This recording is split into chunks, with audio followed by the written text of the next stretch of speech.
నేటి వాగ్దానము రోమాపత్రిక 8వ అధ్యాయం 28వ వచనం. Romans chapter 8 verse 28.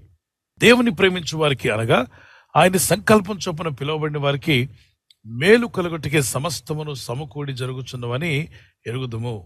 మీరు దేవుణ్ణి ప్రేమించే వారైతే సమస్తము సమకూడి మేలు కలుగుటకే జరుగుతాయంట. అందుకే అన్నాడు, దేవుని ప్రేమించు వారికి. అది హైలైట్ చేసుకోండి. ప్రేమింపని వారికి కాదు. దేవుని ప్రేమించిన వాళ్ళు చాలా మంది ఉన్నారు, వాళ్ళకి కాదు. దేవుని ప్రేమించే వారికి అనగా ఆయన సంకల్పం చొప్పున పిలువబడిన వారికి. దేవుని ఊరికే నేను ప్రేమిస్తానంటే సరిపోదు, పిలువబడిన వారి లెక్కలో మనం ఉండాలి. పిలువబడి ఏర్పరచబడి ఆయన కృపలో ఎదుగుతున్నట్లయితే మీ జీవితాల్లో ఏది కలిగినా దాన్ని మేలుగా మార్చే దేవుడు మీకు తోడై ఉన్నాడు. అపవాది ఒకవేళ కీడును మీ మీదకి విసిరిన మధ్యలో ప్రభు నిలబడి ఆ కీడు అనే రాయిని దీవెనగా మార్చి మీకు అందిస్తాడు. షద్రక్ మెషక్ అబేద్నెగో వారు దేవుని ప్రేమిస్తారని తెలుసుకుని అగ్నిగుండంలో పడేస్తే వీళ్ళు ఖచ్చితంగా ప్రార్థన మానేస్తారు. అయితే బూడిదనే అయిపోతారు, లేదంటే ప్రార్థన మానేస్తారు అని సాతానుడు ఒక వలగ పన్నాడు. దేవుని ప్రేమించే యవనస్తులకి ఎంత పెద్ద శోధన ఎదురైందండి. వీళ్ళు ఏమైనా క్లబ్బుల్లో తిరుగుతున్నారా, పబ్బుల్లో తిరుగుతున్నారా, ఆడపిల్లని వేడిపిస్తున్నారా, పీడిస్తున్నారా, లేదంటే దారిని పోయి వాళ్ళని ఇబ్బంది పెడుతున్నారా, వాళ్ళు అద్దెకున్న వాళ్ళ ఇంట్లో వాళ్ళని ఏమైనా ఇబ్బంది పెడుతున్నారా? లేదే, అంత క్షేమం, అంత మేలు. రాత్రంతా ఆల్ నైట్ ప్రేయర్ కూడా చేస్తుంటారు వీళ్ళు. మరి ఈ టీనేజర్స్ తప్పు లేనప్పుడు వీళ్ళనే హింసించాలని ఎందుకు ఆలోచన కలిగింది? అన్ని సమకూడి మేలు కోసమే జరుగుతాయి అన్నాడుగా. ఏంటి మేలు?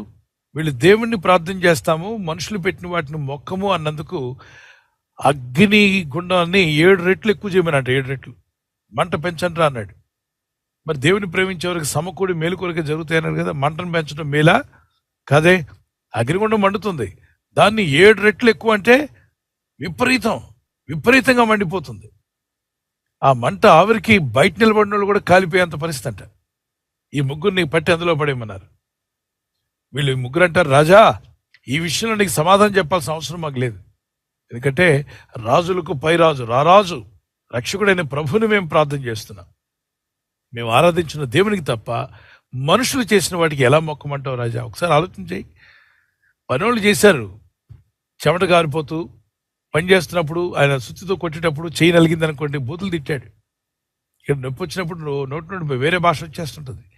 అలాగే అందించినప్పుడు అక్కడ చెమటలు గారుతూ మరి పాపపు మాటలు మాట్లాడుతూ వ్యర్థమైన మాటలు మాట్లాడుతూ ఒక రూపాన్ని తయారు చేశారు. అది రాజుగారి రూపం అనుకుందాం. ఈ రాజుగారి రూపం, నీ రూపానికి మేము ఆరాధించడం న్యాయమేనా రాజా? దేవుని మీద ఆధారపడి ప్రార్థన చేసుకున్నారు.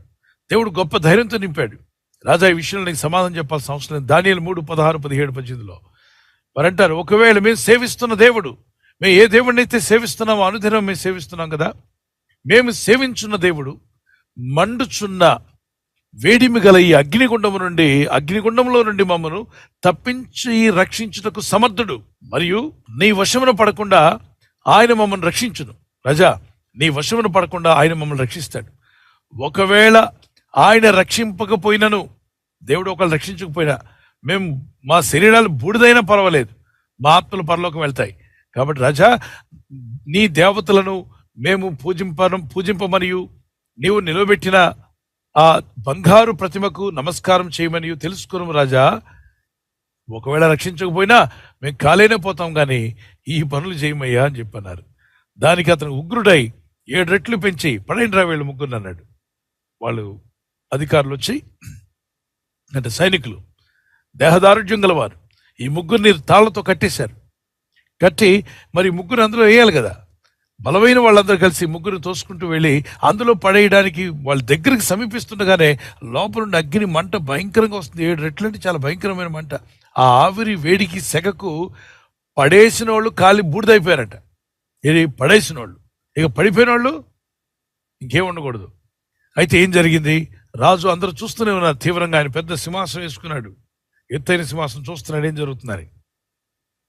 లోపల పడిన వాళ్ళు ముగ్గురు కూడా, వాళ్ళ మధ్యలో 4వ వ్యక్తి వచ్చి నిలబడ్డాడు. ఈ 4వ వ్యక్తి ఎవరో తెలియదు, కానీ ఉన్నది ముగ్గురు. 4వ వ్యక్తి వారి మధ్యలో నిలబడి వాళ్ళతో మాట్లాడుతూ సంభాషిస్తుంటే వీళ్ళంతా మాట్లాడుకుంటున్నారు. ఎక్కడ? అగ్నిగుండంలో మీటింగ్ జరుగుతుంది. ఏదో హోటల్ రూమ్లో కాన్ఫరెన్స్ జరిగినట్టు, ఏసీ రూమ్లో కాన్ఫరెన్స్ జరిగినట్టు అగ్నిగుండంలో కాన్ఫరెన్స్ పెట్టాడు యేసయ్య. షడ్రక్, మేషక్, అబేద్నెగో నువ్వు ఎలా ఉన్నావు? అంటే ప్రభా చూసావు కదా ఏం చేశారు మేము, మీరేమనుకున్నారు ఇందులో పడేసే ముందు? కాలి బూడిదైపోతాం అనుకున్నాం, చాలా వేడిగా ఉంది, కానీ నువ్వు తప్పించే దేవుడు అని మాకు అర్థమైంది. నువ్వు మా దేవుడు రక్షకుడివి, మా దేవుడు రక్షించగలరు మేము చెప్పాం, రాజు ముందు కూడా చెప్పాం. అందుకే నేను వచ్చాను, మీ విశ్వాసాన్ని నేను చూశాను, అందుకే నేను వచ్చాను. మీరు మాట్లాడే మాటలు, ఆ రాజు మిమ్మల్ని వివాదిస్తున్నాడు, మీ చుట్టూ ఉన్న వాళ్ళు కుట్ర పన్నారు, ఇవన్నీ నాకు కనబడుతున్నాయి. మీ చుట్టూ ఉన్న వాళ్ళు కుట్ర పన్నారని నాకు కనిపిస్తుంది. రాజుగారు ఆయన కోపం రేపారు చుట్టూ ఉన్న మంత్రులనే విషయం కూడా నాకు తెలిసిందే. ఓకే, ఎనీహౌ నేను మీకు తోడై ఉన్నాను కదా, భయపడద్దు. ఎలా ఉంది ఇక్కడ వేడి అంటే, ప్రభా నువ్వు ఉన్నావు కాబట్టి ఏసీలా ఉంది. ఓకే, కానీ బూడిదైపోతాం భయపడుతున్నారా? లేదు దేవా, వాళ్ళు కీడులో పడేశారు, కానీ నువ్వు మా మధ్యలో ఉండి వాళ్ళు వేసిన కీడుని మేలుగా మార్చావు దేవా, నీకు స్తోత్రం అని మరో పాట పాడుకుంటున్నారు వాళ్ళు, ఒక కీర్తన. మరి ఏం పాటో తెలియదు, కానీ మనం చిన్న పాట పాడుకుందాం. యెహోవా నా బలమా అనేటువంటి పాట పాడదాం. యెహోవా నా బలమా, యథార్థమైనది నీ మార్గం. ఎంతమంది పాడాలనుకుంటున్నారు దీనికి స్తోత్రం చెప్పండి. మరి మీరు కూడా ఒకవేళ శ్రమలు, కష్టాలు, బాధలు, ఇబ్బందుల్లో మిమ్మల్ని పడేస్తే ఏమనుకుంటున్నారు? ఇక మా జీవితం అయిపోయింది, మా సీన్ అయిపోయింది, మా బ్రతుకు ఇంకా మంచి భవిష్యత్తు లేదు, ఇక నా బ్రతుకులో ఇక నేను పైకి రాలని, ఈ పిచ్చి మాటలు పక్కన పెట్టండి. అగ్నిగుండంలో పడినట్టుగా నీ పరిస్థితున్నా నీ దేవుడు అగ్నిగుండంలో బయటికి తీసుకుని రాబోతున్నాడు. కుట్రదారులు ఎన్ని కుట్రలు పన్నినా నీ దేవుడైన ప్రభు నిన్ను బయటికి లాగబోతున్నాడు. కారణం ఏంటో తెలుసా? నువ్వు ఆయన్ని ప్రేమిస్తున్నావు కాబట్టి ఖచ్చితంగా నిన్ను ఆ గుండంలో నుండి బయటికి లాగల శక్తిమంతుడు, సమర్థుడు. ఆయనను విరోధంగా ఎన్ని విధాలుగా ఎంతమంది ప్రయత్నించినా ఆయన సజీవుడు కనుక నిన్ను, నీ కుటుంబాన్ని కాపాడగల శక్తిమంతుడు. పాడదామా? కలిసి పాడు.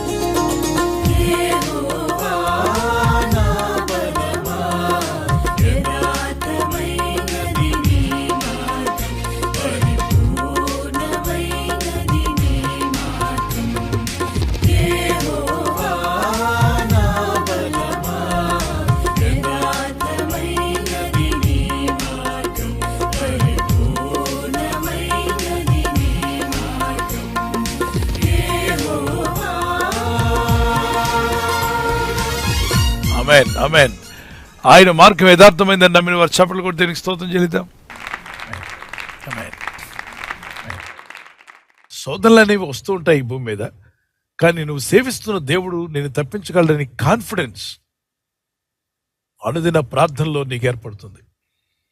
దినదినము దేవుళ్ళు ఎదుగుతున్నప్పుడు ఒక శోధన తర్వాత జయించక మరొక శోధన, అది జయించక మరొక శోధన, అనేక శోధనలు జయించినప్పుడు మీ ధైర్యం పెరుగుతుంది. ఇదే విషయాన్ని దానియేలు భక్తుడు తన జీవితంలో శోధన ఎదురైనప్పుడు ఏమన్నాడు చూడండి. దానియేలు గ్రంథం 10వ అధ్యాయం 11, 12, 13 వచనాల్లో దూత వచ్చి అడుగుతుంది, దానియేలు నువ్వు బహుప్రియుడవు, అందుకే ప్రభు నన్ను పంపించాడు అని చెప్పి అంటున్నాడు. దానికంటే ముందుగా రాజు వచ్చి అడిగాడు, ఏమని? దానియేలు నువ్వు సజీవంగా ఉన్నావా అని అడిగాడు.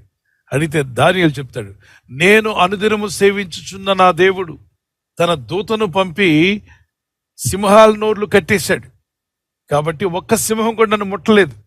దానియేలు ఏ నేరం చేయలే, ముమ్మారు ప్రార్థన చేసేవాడు. ఇతను ప్రార్థన ఆపాలని కుట్రదారులు కుట్ర పన్నారు. వీడు రోజు ప్రార్థన చేస్తున్నాడు, ఆ దేవుడు జ్ఞానం ఇస్తున్నాడు, వీడికి ఎన్ని ఇబ్బందులు వచ్చినా జయిస్తున్నాడు, ఎన్ని శోధనలు వచ్చినా వీడు జయించగలుగుతున్నాడు. ఎప్పుడు డిప్రెస్గా కనబట్టలేదు, ఎప్పుడు ముఖంలో ఆనందం ఉంటుంది, ఎప్పుడు సంతోషంగా ఉంటున్నాడు. వీడు ఎప్పుడు ఏడ్చింది మాకు కనబట్టలా, ఎందుకంటే దేవుని సన్నిధిలో ఏడుస్తాడు. కాబట్టి ఎవరైతే దేవుని సన్నిధిలో ఏడ్చి ప్రార్థిస్తారో వారు మనుషుల ముందు నవ్వుతూ ఉంటారు. ఎందుకంటే నువ్వు దేవుని దగ్గర ఏడ్చే వ్యక్తి అయితే మనుషుల ముందు దేవుడు నిన్ను ఏడవనివ్వడు.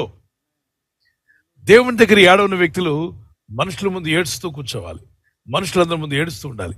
అందుకే దేవుని సన్నిధిలో ఎక్కువ ప్రార్థించేవాడు మనుషుల ముందు తక్కువ ప్రార్థిస్తాడని, దేవుని సన్నిధిలో ఎక్కువ ఏడ్చి ప్రార్థించేవాడు మనుషుల ముందు నవ్వుతూ వెళ్ళిపోతాడు ముందుకు, ఎందుకంటే దేవుని సహాయం ఉంటుందని నమ్ముతాడు. దేవుని బిడ్డలారా, దేవుని పాసనలో ఏడ్చి ప్రార్థిస్తున్న దానియేలు విషయంలో అదే జరిగింది. ఈరోజు ఎవరైనా మిమ్మల్ని కీడులో పడేయాలని, ఇబ్బందుల్లో పడేయాలని, శోధనలో పడేయాలని, మిమ్మల్ని నానా విధాలుగా చిక్కించి బాధించి దుఃఖపరచాలని, మీ ముఖాల్లో సంతోషం లేకుండా చేయాలని ఏ శక్తులైనా పోరాడుతున్నాయా, ఏ మనుషులైనా పోరాడుతున్నారా? భయపడవద్దు. అనుదినము ప్రార్థించండి, మొరపెట్టండి. ఈ దేవుని సన్నిధిలో మొరపెడుతున్నావు కదా, ఖచ్చితంగా దేవుడైన ప్రభు నీ పట్ల అద్భుత కార్యం చేయగలడు. నమ్మితే గట్టిగా దేవునికి స్తోత్రం చెప్పండి. ఈ దేవుని సేవిస్తున్న నీవు ఈ ప్రభునందు విశ్వాసం ఉంచి ప్రార్థిస్తున్నావు కదా, ఈ దేవుని వాక్యాన్ని చదువుతున్న నీవు తప్పనిసరిగా కాపాడబడతావు. ఆయన అందరినీ కాపాడిన వాడు నిన్ను నీ కుటుంబాన్ని కూడా కాపాడి దీవించి నడిపించును గాక. ఒకవేళ ఈ లోకంలో మనకి శోధన ఎదురై ఈ లోకాన్ని విడవలసి వస్తే భయపడనకల్లా, మహిమలోకంలోకి దేవుడు మనల్ని చేర్చుకుంటాడు. అక్కడ వేవేల దూతల మధ్యలో సాక్షాత్తు ప్రభు మధ్యలో మనం నివసించే అవకాశం ఉంది. అందుకే దేవుని యందు భయభక్తి కలిగి ఉండండి. ప్రతికూల పరిస్థితులను దేవుని యందు దేవుని సహాయం, దేవుని దయ ఉండబట్టి అనుకూలంగా మార్చుకోగలిగారు. అది ప్రార్థన, విశ్వాసము, అలాగే భక్తి కలిగి ఆ దేవుని ఆత్మ మీద ఆధారపడినప్పుడు. అందుకే ప్రార్థన కలిగి ఉండండి, విశ్వాసం కలిగి ఉండండి, ఆత్మ దేవుని మీద ఆధారపడి ముందుకు సాగండి. మీ కుటుంబాలు కూడా దీవించబడి కాపాడబడును గాక. సరే ప్రార్థన చేసుకుందాం. చేతులు ప్రభు అయిపోతే, ప్రభు ప్రతికూలంగా ఉన్న ప్రతి శోధన కూడా నీ భక్తులు ఎలా జయించగలిగారు, నేను కూడా జయిస్తాను నమ్ముచున్నాను ప్రభు అని విశ్వాసం ఉందన్న వారు మీ చేతిని పైకెత్తాను. నేను విశ్వసిస్తున్నాను, నేను కూడా జయిస్తాను, నాకు ఆ నమ్మకం కుదిరింది అన్నవారు చేతులు పైకెత్తి ప్రార్థన చేయండి. గట్టిగా ప్రార్థించండి. Pray and cry out to God. Father, those who love God, everything will work good for them, as you said. Father, I believe it. Things are going wrong in my life, but still you are there for me. And even the things which are coming against me, you will turn it as a blessing to me, Lord my God. నా జీవితానికి వ్యతిరేకంగా వస్తున్న ప్రతికూల పరిస్థితులు కూడా అనుకూలంగా మార్చగల దేవుడు నువ్వు ఉన్నావు తండ్రి. ప్రతికూలంగా వచ్చే ప్రతి పరిస్థితిని అనుకూలంగా మార్చివేయగల శక్తిమంతుడు ఉన్నాయి. దానియేలు సింహాల బొన్ను కాపాడిన మా ప్రభు, శద్రక్ మేషక్ అబేద్నెగో అనే భక్తులను అగ్నిగుండంలో కాపాడిన మా ప్రియ తండ్రి, మేము సోదర గుండా వెళ్తున్నప్పుడు మీరు మాతో ఉన్నారు. ఈ లోకంలో మీకు శ్రమ కలుగును, ఆయన ధైర్యం తెచ్చుకోండి, నేను ఈ లోకాన్ని జయించాను, మీకు కూడా జయమిస్తాను చెప్పాను. గొప్ప జయాన్ని మాకు ఇస్తున్నందుకు స్తోత్రాలు చెల్లిస్తున్నాను. నీ కృపలో వర్ధిల్లే కృపనిచ్చి మహిమ పొందుకొని మీ నామాన్ని ఘనపరచుకోమని, గొప్ప ఉజ్జీవ మంట వీరిలో కలుగు చేయమని ఆయన. సహోదరి, నువ్వు విడుదల పొందబోతున్నావు, దేవుని సహాయం నువ్వు పొందుకుంటావు. ధైర్యంగా ఉండమంటున్నాడు ప్రభు. మావడానికి విడుదల అతి సమీపంగా ఉంది. యేసు నామములో నీకు విడుదల వస్తుంది, జయిస్తావు. ప్రస్తుతానికి నీకు అంత నెగటివ్ ఉన్నప్పటికీ నీలో ఉన్న ప్రభు అనుదినమును ప్రార్థిస్తూ విశ్వాసంతో నిలబడినప్పుడు నీ నెగటివ్నెస్ అంతా పాజిటివ్ గా మార్చబోతున్నాడు. యేసు నామములో ఆయన అసాధ్యమైన సుసాధ్యంగా మార్చి నీ ప్రజలను బలపరిచి వారి కన్నీళ్లు తుడిచివేసి వీరి మహిమ పొందమని, వీరి దుఃఖమును సంతోషంగా మార్చుతున్నందుకు స్తోత్రాలు చెల్లిస్తూ క్రీస్తు యేసు నామములో అడిగి వేడుకుంటున్నాను నా పరలోకపు తండ్రి, ఆమేన్. బర్త్డే జరుపుకునే వారికి happy birthday to you, many more returns of the day. మీకు ఇచ్చిన వాగ్దానము జెనసిస్ చాప్టర్ 12:2, ఆదికాండం 12:2. నీవు ఆశీర్వాదకరంగా ఉండు, you will be a blessing to others. మీకు, మీ కుటుంబానికి, ఇతరులకు కూడా బ్లెస్సింగ్ గా మీరు ఉండబోతున్నారు. దేవుడి ఈ వాగ్దానంతో మిమ్మల్ని దీవించి బలపరిచి నడిపించును గాక. God bless you. Happy birthday to you, many more returns of the day. Wedding anniversary జరుపుకునే వారికి many more returns of the day. May the lord continue to bless you as your husband and wife, as you celebrate and glorify God. The favor of God be upon you. మీ అక్కర్లే ఉన్న ప్రభు తీర్చును గాక. మీకు వాగ్దానం Joshua chapter 3:5, యెహోషువ 3:5. యెహోవా మీ మధ్య అద్భుత కార్యములను చేయును, మీ కుటుంబంలో అద్భుత కార్యాలు జరుగును గాక. The Lord will do amazing things among you. మీ జీవితంలో అద్భుతమైన కార్యాలు జరిగించి దంపతులని మిమ్మలను ఆదర్శ దంపతులుగా చేసి ఆయన మహిమ పొందును గాక. ఆమేన్. God bless you. మనకు దేవుడిచ్చిన ఈ కృపావార్త, ఈ వాగ్దానాన్ని మనతోనే ఉంచుకోకుండా మీకు తెలిసిన ప్రతి కాంటాక్ట్కు షేర్ చేయండి.